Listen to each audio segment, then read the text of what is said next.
Now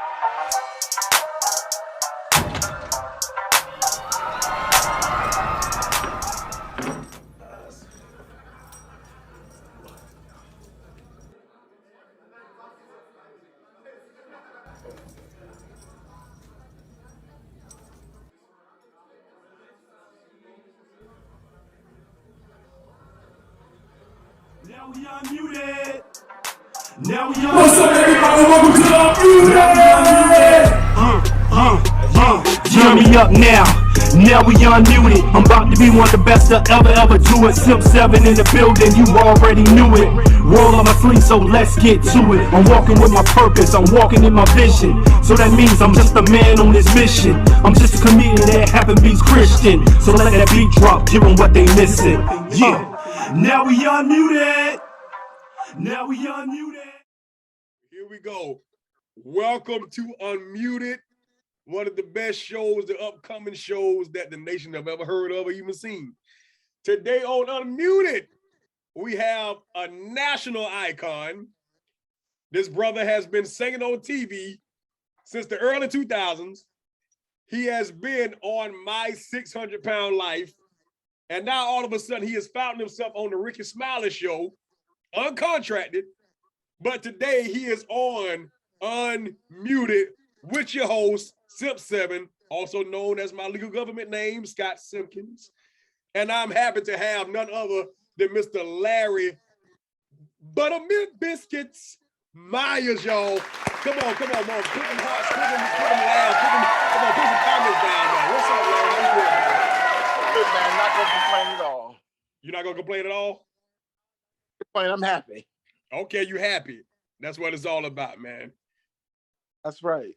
That's what it's all about, man. Well, it's an honor to have you on the show, man. Welcome to Unmuted, brother.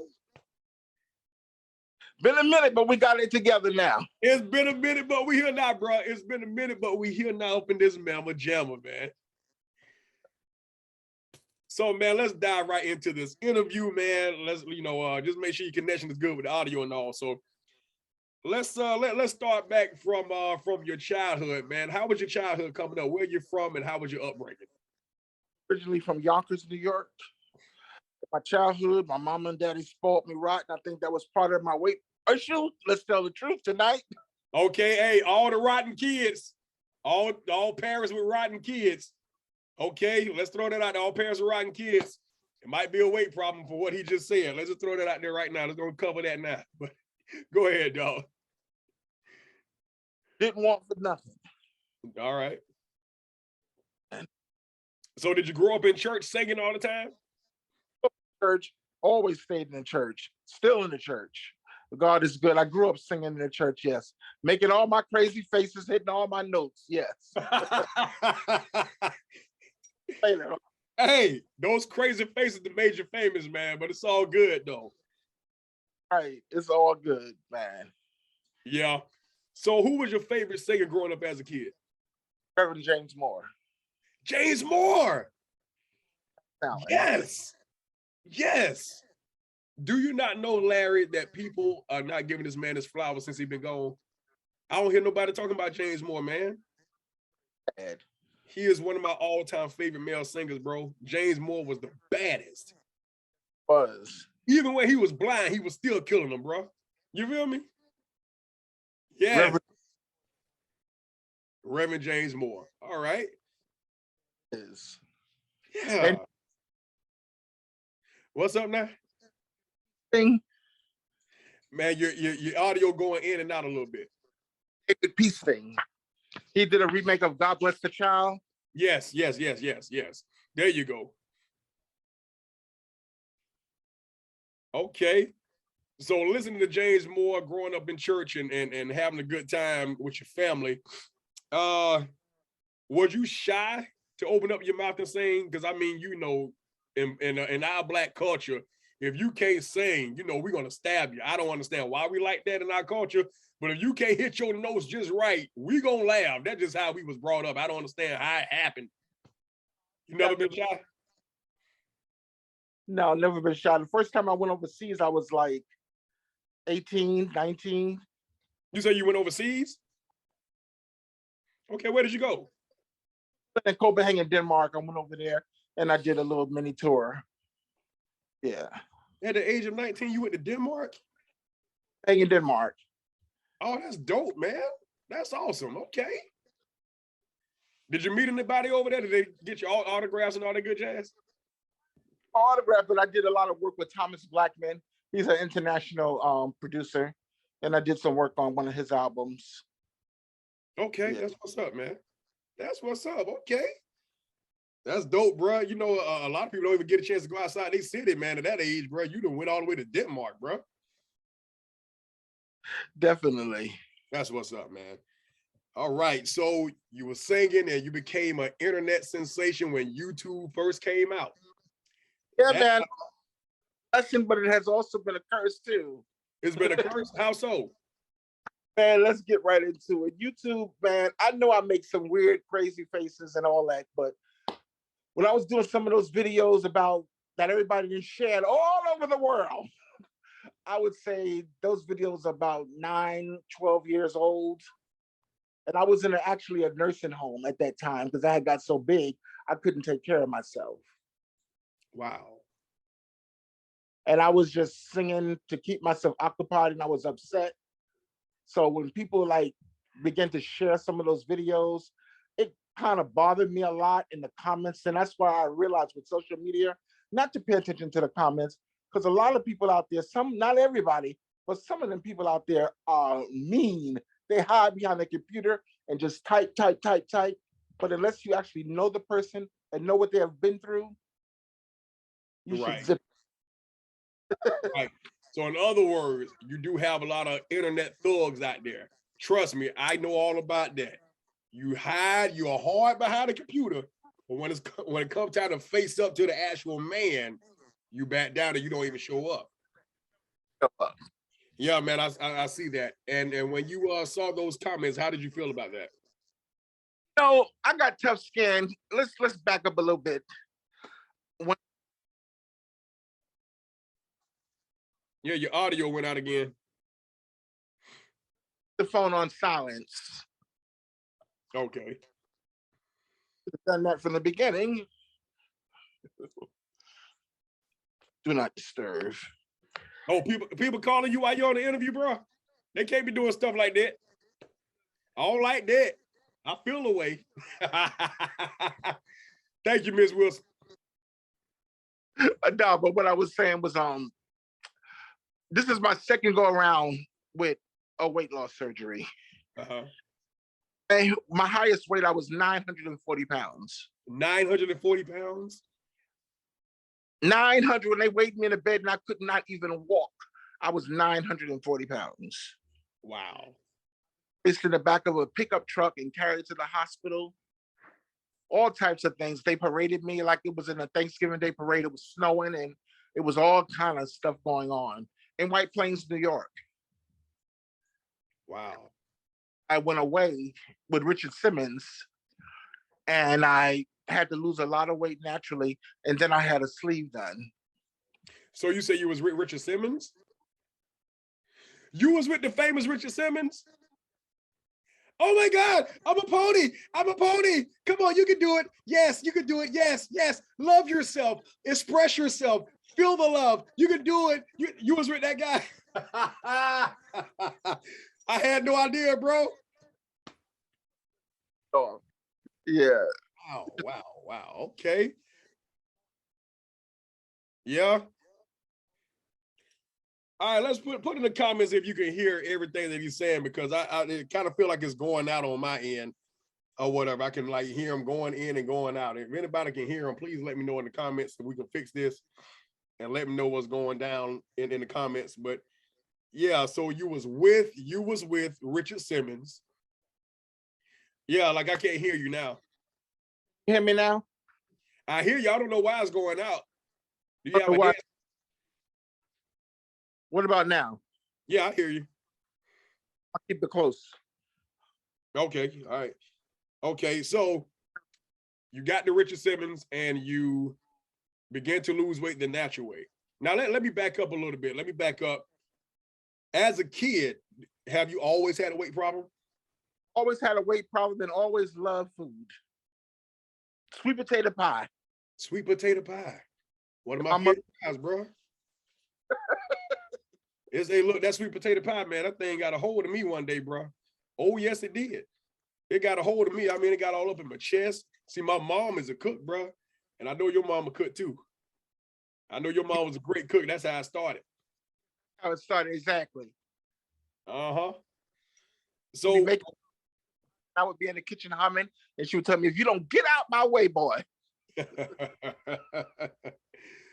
so, Yeah. so do you have any other siblings? You have any other brothers and sisters? And two of them are deceased, and I have one, my crazy sister. Yes. Okay. All right. Well, sorry for your loss to those that are resting in peace now. Sorry about that. And did that play a part in you eating more when you lost your family? It did. Let me backtrack a little bit so they can understand what happened. My 33-year-old sister died first. She had a DVT in her leg and she just dropped dead on us. Wow. 8 months later, my mother died. Her heart just gave out because she grieved so much for losing my sister. And then a couple years after that happened, my other sister died the day before her birthday with walking pneumonia. Are you serious? Wow. And it's a lot. It's a lot for one person to go through. It's a lot, but you know, it made me a stronger person. It made me a stronger person just to rely on God. Right. Not food, because that was my problem. I would binge eat at night. And when I found myself in a dark place again, I started eating in the middle of the night and wasn't even hungry. Just to use food as a comfort. Right. Right. Well, my God, man. Like you said, you never know what a person is going through and what they're dealing with and why. Because I always wonder, I would see, big people in stores and, excessive overweight. And I would always ask, like, how do they continue to get like that? I mean, did they not see themselves like expanding like that? Did they even try to stop? Or it could have been something medical. I wouldn't know, but I always wanted to know. But now I understand with you, you was eating at night, you was going through some trauma, what I'm saying, with losing your family. And that I know for a fact that can definitely be detrimental to your mind, to your thinking, to how you carry yourself and all. So you began to eat. And what age was it or what weight was it when you said, hey, look, I know I'm getting big, but I can't stop? This round or the first round? Well, the first one when you noticed yourself getting big, like, as in your teenage years after you lost your family, after you lost your mom, a little bit before then, because I know you said you had a weight problem then, but when you said, hey, look, I want to change, but I can't change. I just couldn't change. I didn't really decide to change until they placed me in the back of that pickup truck and carried me to the hospital. Wow. And I said, you know what? I had enough. But then it was that night that I went into a coma for 12 days. They couldn't find nothing wrong with me. This was the week after my mom had passed away. I just went to sleep and woke up 12 days later. Wow. They could not find nothing wrong with me, but my father told them that I would wake up. And you know who woke me up? My mom came in front of the hospital bed and she said, you can breathe, boy, get up. Ain't nothing wrong with you. And anybody that's spiritual know what I'm saying. She came right in front of my bed and she said, get up, ain't nothing wrong with you. I ripped the respirator out of my throat and sat up in the bed and said, where's my father? Where am I at? And they said, you were in a coma, boy. And I said, well, mom was just in the room and she woke me up. What's going on? And the doctors explained to me, they thought I was going crazy. So they said, it's my room and all types of things. And they was like, thinking I was hallucinating. My father said, no, he's not. Ain't nothing wrong with him. Right. His mother, spiritually, I knew what happened, but the doctors, they didn't get it. Right. Right. So at that time, that's amazing. Well, I'm gonna tell you this. I know exactly what you mean, coming from a spiritual background. And if anybody that just left here came to visit me anytime like that, I would have got up and ran out of there anyway. I know that's I right. don't need nobody from the past. I don't need nobody from the past haunting me. I don't need you. You ain't gotta come tell me nothing. I don't need now one of y'all. Better about to leave here. But you know what I do want to do though? Like for one of my ex-girlfriends that cheated on me, if I decide to leave here anytime, you know what I'm saying? I want to come back and haunt them while they with the guy that they cheated on me with. I want to get them that way. That will be the way to get them. I'm just saying. So any one of you mama jammas still living and listening, I'm coming for you. But but anyway, man. So you said you wanted to change after your mother passed, and Yes. at that time when you saw that, how much did you weigh then? At that time, that was my highest weight. I was 940. 940. America. Did you hear what he just said? A human being, African American male, got up to 940 pounds. My God, brother. Did you feel heavy? I couldn't breathe at night, man. I would have to sleep with my back sitting up against the wall. Wow. Yeah, and you sent me a picture a couple of days ago. Yeah. But I was in great denial about it. So when you say you was in great denial about it, you was in great denial about what? You was in great denial about the weight, or you was in great denial about your health, period, or what? Health, the weight. People would say, my aunt, Gert, she would say, I really wish you would do something about your weight. I'm so scared we're going to find you laying in the bed dead one day. And I say nothing wrong with me. So one of my cousins snapped a picture of me, the picture that I sent to you a couple of days ago. And she was like, I want you to see what I see, because I don't think you can see yourself. And I said, don't be snapping pictures of me. But at the end of the day, I knew where she was coming from. And to this day, I thank her for that, because sometimes we need to see ourselves. Right. Larry, you know, I had a weight issue because I thank God for his healing virtue, because he healed me from a horrible case of bronchitis that I was suffering with for 2 years. And I was bad with it. I give him a testimony. It's your day now, but I give him a testimony. But I was in Massachusetts, right? I was in Massachusetts working for GFS.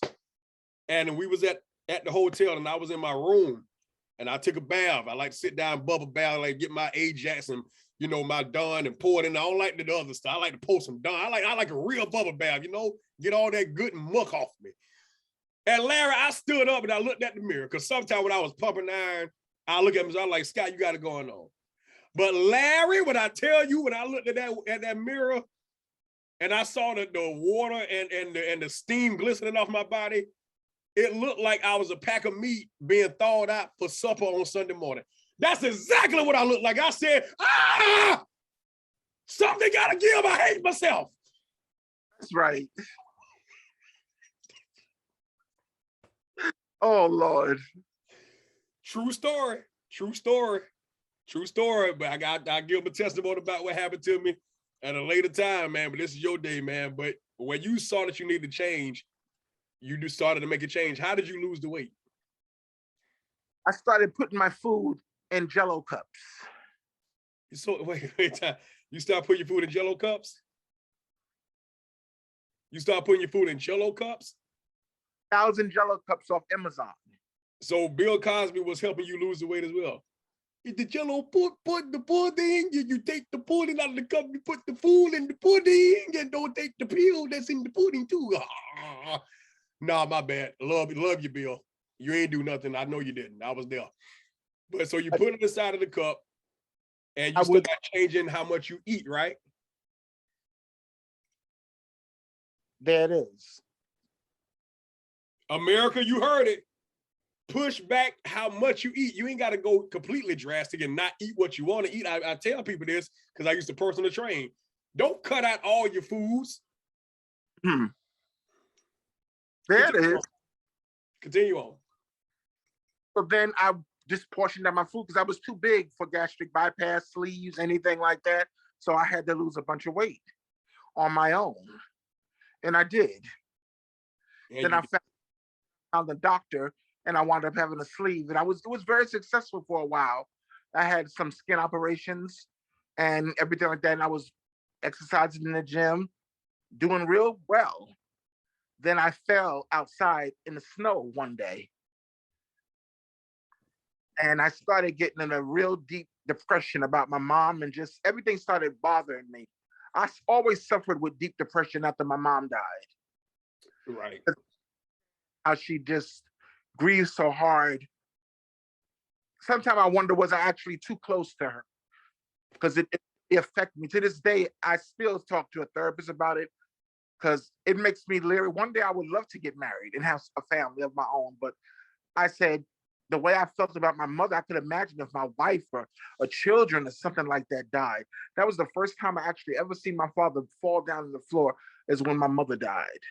And I said, I had to snap back and pull myself together and help make the arrangements for the funeral, because he was no good. And my father, I consider him Superman. Nothing bothers him. I understand.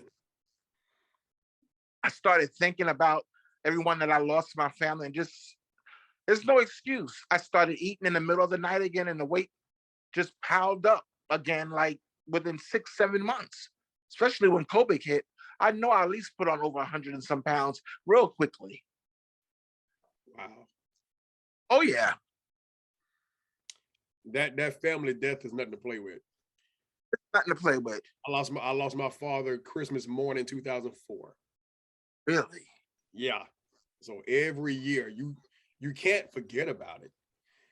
You know, thank God that he allowed me to go through it and actually take it like a man. I had my moments big time, but you never forget about it at all. So those of you that ever seen your parent or love a child in a casket, my heart goes out to you, because like you said, I saw my father as Superman. He raised boys. He taught me how to box. He taught me how to fix cars and taught me the word of God every day. I mean, Lord have mercy. And all of a sudden, Christmas, well, actually it was New Year's when we had the funeral. I'm walking up to the casket and I'm looking at his body there. And I'm like, I don't have my father. I was 19 years old, man. Yeah, so I know how that is. My grandmother died 2 days after Christmas, so Christmas is a rough time, also. But I realized, especially being down here in Houston, I'm getting ready to see a psychotherapist to get ready to have surgery again and stuff like that. And, all I can do is pray and hope for the best and just keep. So tell us, how did you get on My 600 Pound Life? How did you finally get there? The producer. The producer. You emailed the producers, and I spoke with them. And this is unmuted, right? So I could actually just be myself. Unmuted. This is unmuted. Unmute yourself. Talk about it, because it's somewhere else. The original version of this show is being done on a lower level. Praise the Lord. But this is unmuted. Ain't nobody pressing of turning down my volume here. This is unmuted. Go for it, baby. And this is for, see, I have a lot of friends that are bloggers that I love dearly, and this is not going out to you guys. But some of those bloggers on YouTube, if you're going to tell my story, tell it right. Tell it right. Inbox me, approach me. Time out. If you're going to tell somebody's story, tell it right. I need everybody to drop a like or a heart on that right there. Pound it 5 times. If you agree with that, if you're going to tell my story, tell it right. I see a lot of y'all on here, so go ahead and hit that like and heart about 5 times. If you're going to tell my story, tell it right. Go ahead, brother. Go ahead. You got it. I have a huge family. Some of my family lives in Houston, but they don't live in the part of Houston where Dr. Now's office is. So I'm not even going to say a friend of mine. I'm not going to say a name because I didn't realize that she wanted to be a celebrity. Sometimes you can't bring cameras in front of people because they go crazy. Right. So that appeared with me on the show, I just said, well, it's my cousin, because one of my real cousins, Crystal, couldn't come to their doctor's appointment with me. So at the end of the day, we at her house and we're taping. And this chick is videotaping me struggling getting up from her sofa. So after that, I felt very, very uncomfortable with her being on the show with me. Boy, he called her a trick. This man says you're a trick. Man, hey, look, if Miss Trick, if you watching, I ain't got nothing to do with that. I just want to put that out there. America, Larry said it, I said, this is called Unmuted. Thank you for liking and sharing the content on YouTube. Appreciate y'all support. Like and become a subscriber right down there. Even if you're a trick. Continue on, buddy. Let's go. To do the show with her anymore. Right. So I'm strolling through YouTube last night and I see that she done interviews telling people that she wasn't my cousin. No, you're not my cousin. And that I only went on the show to have a singing career. I didn't have to drive 26 hours to Houston twice for a singing career. I came to Houston because I needed help with my weight and I did not want to die again. So for the blogger who actually put that nonsense on YouTube, you ought to be ashamed of yourself and you're a disgrace before God. Well, there you have it. Mr. Larry Myers is going off right here on Unmuted. And if you find yourself in this position, you have every right to express how you feel. So I apologize to that blogger because you shouldn't have done that. Wow. So after you went through that, they got you on the show. And what did they tell you? I love Dr. Now. Dr. Now is a straightforward doctor. He tells it to you just like it is. He said, you're a very smart man, but you're leading for destruction. Mm-hmm. First, he told me that I had no business being there from all the weight that I lost the first time. But he told me that, I had to lose X amount of weight. I had to get rid of my walker. I can thank God today that I'm not using a walker anymore. I'm just using my cane. And, I've been in Houston. Right. I'm doing what I have to do. I go back on the 10th to see him, and things should really be looking up. I can't really talk too much about the surgery, but things are really looking up for me, and I'm getting myself back together. And this will be my last go round with a weight loss journey. I got better things to do with my life than to keep laying on an operating table. I heard that. Now, how many operations have you had so far? I've had 2. Well, this will be my second weight loss surgery, and I've had 3 skin operations so far. 3 skin operations. Okay. Now, I want to ask you this before we get a little bit further, because I see a lot of people that I feel don't need it.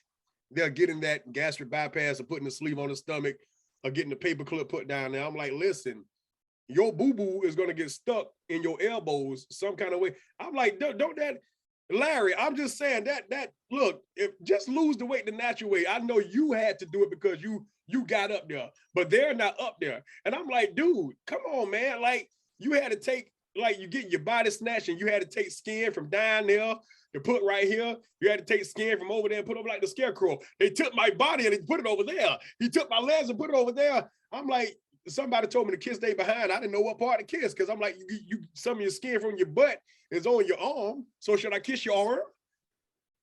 Let me tell you something, man. I had so much skin on my stomach. They removed 39 pounds of skin off my stomach. 39 pounds of skin? My stomach, yes. Good God Almighty. 39 pounds of skin. Larry, that's a lot of skin from down there, man. God, no, hope they ain't take no skin from nowhere else. Nah. I hope they ain't snip and snap nowhere. Oh, okay. Well, what do you say to them? Do you feel like people are just doing it because it's the thing to do in social media? It's glorifying it now, or is it something that you feel like, okay, if you need it, then do it, but if not? It's number one, it's a tool. It's not, a quick fix like people think it is. You got to work really, really hard with it. And the thing about it is, if you're not careful, you can put back on the weight real easy. I mean, yeah. If you don't have to have it, then don't. But if you really need it, I don't regret any of my choices that I made. Right. Okay. New York to come down here to a studio in Houston, but I'm not going to complain because it's my life. We get one life. I can always get another place. Right. Okay, so since you made the move to Houston, how's life been so far? Pretty good. Life is pretty good. Pretty good. But life is good. I'm not gonna complain. That's good, man. That's good. I see you've been cooking. You've been putting your meals on social media and all like that. You put your grilled chicken. I saw you had grilled chicken. You had broccoli, and that looked good, man. You know, I see you eating a healthy way and all. I like banana pudding and sweet potato pies. So all you bakers out there, my man said he liked banana pudding and sweet potato pies, man. That's awesome. All right, so you get on My 600-Pound Life. They follow you. They follow your life. They see how you eat and they see how you do, and they put it on the show on TLC. I didn't know that you was on that show until I contacted you, and I didn't even know you were still alive. Because like I said, I was a fan of yours when, like I said, YouTube first came out, because you got that Thomas Whitfield sound. So I saw you on this church funny thing or whatever like that, because your video came back up when you was in that blue choir room and you were singing, and as we need a savior. This is the part that I like. And I'm like, yeah, that's the Larry I know. That's the Larry I know. So I found you, man. I found you. I reached out to you, said I wanted to have this interview with you. And you're like, let's do it. But there was something that you asked me to do. What was that, Larry? Take that video off. Take that video off. Why you want the video off, Larry? We love that video, man. Sorry? We love that video. Why you want to take it off, man?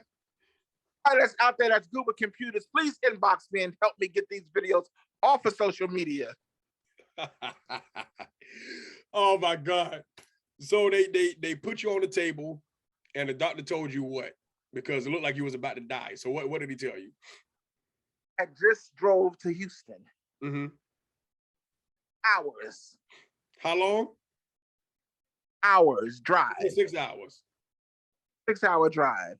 Wow. And I got a lot of bad lymphedema in my legs, and it was a rough ride.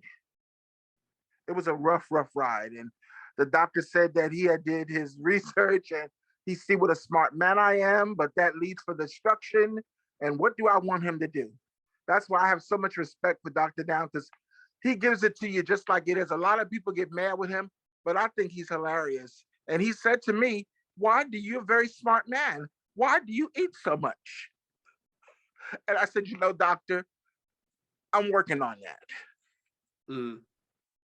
But I say that to say a lot of the cast people that be getting upset with him and stuff like that, if you pay attention, you really, I come out on the top.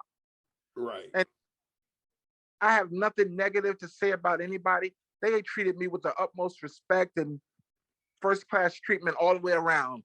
They took very good care of me. Awesome. So they followed you around and something took place inside of your home when you was eating Popeyes. Oh, Lord. And you was eating Popeyes, and I don't know if the anointing hit you or something hit you while you was eating a biscuit. And all of a sudden, you quickened a little bit. Your shoulders went up, and you said, buttermilk biscuits. And you proceeded to eat the biscuit. Larry, what happened in that moment? Please tell us. We got to know this. What happened? Larry had been taping for 9 hours that day. 9-hour tapings, doing stuff over and over again. People don't know what goes into those tapings. For that 1-hour episode that you guys see, you have no clue on what we go through to produce that 1-hour segment.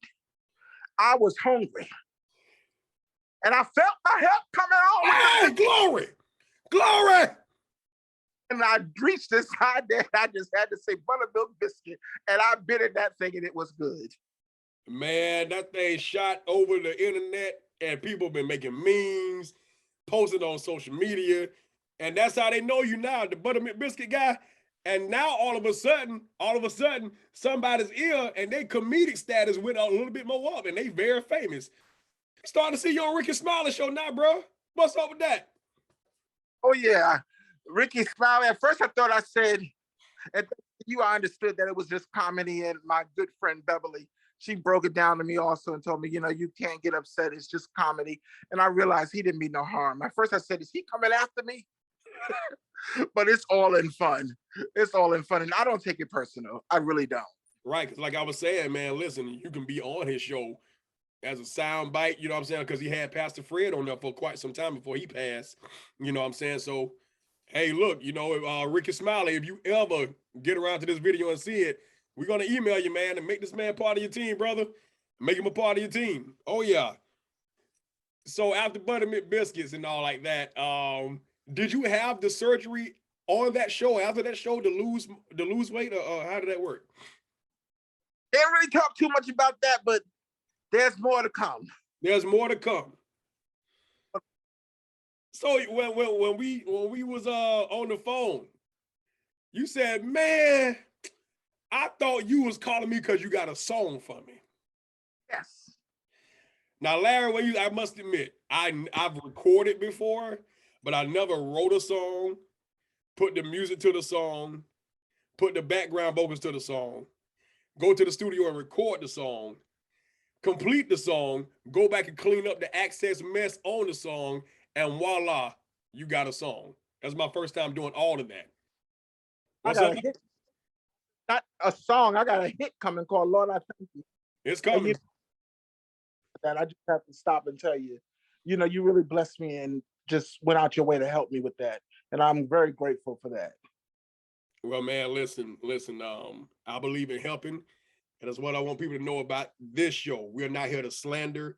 We're not here to talk nasty about people or nothing like that. I believe in encouragement, making people laugh, having a great time. And if we can help somebody in any type, form, way, or fashion, that's what we're here to do. So when you ask me to do that, like I said, I've been playing music since I was 5. Started out on drums, picked up the bass around 8 o'clock.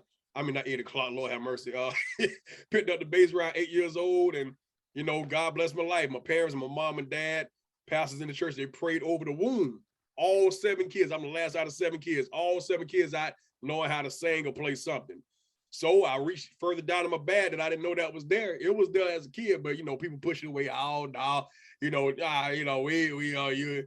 But you allowed me to use my extra gifts. And I thank you in front of everybody. Thank you for allowing me to do that. And those that I did send it to, I sent it to some pretty up there people that I know, and they enjoyed it, man. They're like, Scott, we know you can sing like that. I know. It ain't for everybody. People know I can sing, I just don't, because they always, you know, at church, they like to give me the, come on, take us to church, Scotty. Take us to church. But I like to finesse sometimes. I like to make it moist. Well, that's right. You know what I'm saying? Sometimes you gotta, Larry, sometimes you gotta make that thing moist. You feel me? But yeah, you know, so we did the song, and you said it's gonna be on the 2nd season with you. You're gonna open up with that song, man. So I want to thank Sam Walker, Jacoby Henderson, and those are only 2 that's on it. Sam put the drums on there, and Jacoby laid down the keyboard. I'm on bass, guitar, and background vocals, and it sounds so good, man. Okay. It sounds so good. So I can't wait to hear when you put your stuff on. Now I'm gonna go back and put verses on them myself, because I'm like, you know, I might have to go to the country and sing this with this guy. You never know. But I wrote it for you, man. And God gonna bless it though. So when are you having your next surgery? We can't talk about that part. You can't talk about that part? Okay. Well, tell me this. What weight are you trying to get to? About your size. About my size? Bro, believe it or not, I'm 200 and none of your business pounds. about your size. And I'm gonna get down there. Yeah. But see, here's the thing, man. Don't just look my size. You gotta look sexy with it though, man. What? Larry, you gotta look sexy. We gotta look sexy with that dog. I am now. I hear you, man. But let's talk about your musical career, bro. Are you trying to get back into singing and like getting back out there and saying, hey, look, y'all laughed at me before, but watch this? I definitely am. Definitely ready to get back into singing. Just want to take And in the midst of that, I'm gonna do the recording and piggyback off of whatever God bless me with. Okay. All right, man. I mean, you know, you do you have a song? Do you have a song in your belly now? I'm sorry? You have a song in your belly now? Not right this moment, I don't. Bruh. Okay, well, let me ask you this. What musical artist would you want to do a collab with? Look at the eyes. The eyes looked up towards heaven. He really thinking about that thing. Who would you want to do a collab with, bro? Tremaine Hawkins. Tremaine Hawkins. Oh, she was so gorgeous back in the day, man. Oh my God. Yeah, we all had a crush on Tremaine Hawkins back then, man. She old now. But she can still. Yeah, with the Walter Hawkins Love Family Worship Center, man. Yeah, very hot. It was well before their time. And you could also see them on Questlove Summer of Soul documentary with my guy, with my brother, Musa Jackson and Questlove. Oscar nominated show. Let's go to Hulu, check it out. Y'all can watch it. They're on there as well. But you would like to do that? Anybody else in mind?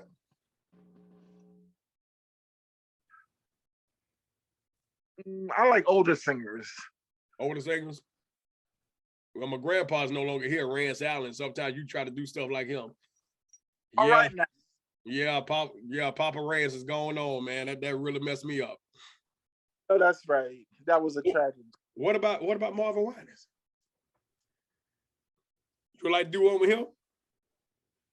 All right, Marvin Winans, you do know me, and I know you. Let's go. Let's get it done. Let's do it. Yeah, man. So how far are you trying to take your musical career, brother? As far as God allow me to. Yeah. I've done things on Bobby Jones Gospel before and different things like that. Of course. Yep. You have. All right. So what you need to do, bro, you need to go put yourself out there, get your flyer made by none other than my PR, Miss Sarah Gavins. Put a flyer together for you and put your booking information and get back out there and start. Larry, it's time for you to promote yourself, brother. Sure. Ain't no telling. Look, you got Rickey Smiley got you out there. Your voice is over the internet waves and on TV and all his shows. He's up there. He's eating biscuits just like you. Now, not only that, you would have went out and got some clothes made, some items. What you got? I got some hoodies, baseball caps, some t-shirts. Oh yes. Mm-hmm. I just want to let everybody know, Larry and myself, we working. I'm gonna push my brother out there as much as I can. Oh yes, I am. Oh yeah, that's awesome, man. That's awesome. Well, we thank God, man, for your journey, bro, because you're actually helping people, man. Because a lot of people are dealing with loss, heartache, especially around this pandemic. This pandemic has been crazy, big time crazy, and people have lost so many people, man. I had to go through this second weight loss journey to make sure that I got it mentally and make sure that this time I can actually keep it off and it can stay off instead of struggling back and forth like a yo-yo. That's why I love what you wrote. I'm gonna have to take that the other day. You got it, bro. You got it. My diet for life. Right. Yeah, man. You ever consider doing any albums that got hymns on it? Yes. What's your favorite hymn? His Eyes on a Sparrow. Oh, come on, man. Come on, baby. That's a hot one right there, bro. You can handle that. And that's what I did on Bobby Jones Gospel before, His Eyes on a Sparrow. Right. Yeah. Right. Yeah. And if you guys want to find those videos, go right there on YouTube. Fortunately, YouTube wasn't out back then, thank God. Yeah, it wasn't out at that time, but those videos are still captured and they put on YouTube now. Mm-hmm. Oh yeah. Look, I'm gonna put the link in the bio. Just go ahead. I'm gonna put the link in the bio so they can go watch it. Yeah. Yes. Brother, if there's anything else you want to talk to the people about, man, I got one more question for you. What type of woman you looking for, Larry? Oh! With some red hair. What? And with some red hair. A dark-skinned woman with some red hair? Caucasian. Caucasian woman with red hair?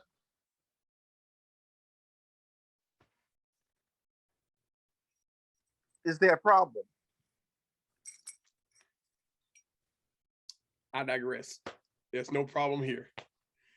Bro, so Larry, let me look around before I say this. Larry, you want you a white woman? Lord, Larry say want him a white woman, y'all. Okay, hey, Karen, let me see, Marissa, Patty, let me see, one that got a black name, Darlene, let's see. Hey, Larry said he wanted, you know what I'm saying? Ain't nothing wrong with that. Ain't nothing wrong with it. Ain't nothing wrong with it. There's no racism over here. Trust, I look, they used to pick on me because I like white girls in middle school. They used to say that little song to me when I got off the bus. You're pretty fly for a white guy. They used to say that to me and taught me. But Amanda Burton, I'll never forget, Amanda Burton, 8th grade, boy. Amanda Burton had my heart, had my mind. You know, we couldn't do nothing at that time, you know, like these new kids be doing today. You know, they used to do stuff, but Amanda Burton, but man, look here. All right, Larry, hey, look, you got to put yourself out there, bro. You got to go out, you got to get out the house and go do stuff. All right, okay. My boy say he want a white woman, all right? Okay, all right, there you go. There you have it, y'all. A white woman it is. I'm sorry, sisters. You had your chance, but y'all laughed at them and picked on them on social media. Sisters, you had your chance. All right, and I'm going to drink me a little bit of Monster on that. And for all the sisters that lost out on this handsome young man right here. Go out there and get yourself a Monster. Thank you. Well, brother, I thank you so much, man, for taking the time out with us, bro, to hang out and talk about your life and your journey. Thank you for being an inspiration to those that are struggling. Thank you for being an inspiration to me and allowing me to be who I am in your life and to put the song together. And I can't wait to hear it, Larry. Anything else you want to say, bro? Having me, man, and know that anybody that's struggling with a weight issue, know that you can make it out. Most definitely. And there you have it, guys. This is Simp 7, aka Scott Simpkins, on another episode of Unmuted. Thank you for your views. Thank you for your time. Like and comment and become a subscriber. Look at the pinky ring right down there. Stuff it. Buttermilk biscuits. I enjoy it. Butternut biscuit. Rickey Smiley, if you're gonna do me, do it right. Glory. Butternut biscuit. I enjoy it. What's up, everybody? This is your boy Scott Simpkins, aka Simp 7. Thank you so much. Thank you from the bottom of my heart that you took the time out to watch Unmuted. This is a new show for me. This is something different that we're doing a podcast, but I want to bring positivity to the internet, to all of my viewers and listeners, something positive. We have celebrities coming on, NBA players, football players, whatever, we have it coming on. I just thank God He gave me a vision to do this. Listen, if you like what you hear and if you like what you see, subscribe right down there. Go ahead, tap that little button down there, tap it. There you go, and subscribe, become part of the Unmuted family. Listen, there's no big eyes and little U's. If you want to interview and come on and tell your story so you can help somebody else, put a smile on somebody else's face and laugh a little bit and enjoy yourself, hit me up and I will bring you on and we'll talk about anything. Just be respectful. So we are Unmuted. I am Scott Simpkins once again. Thank you, my guys. Peace.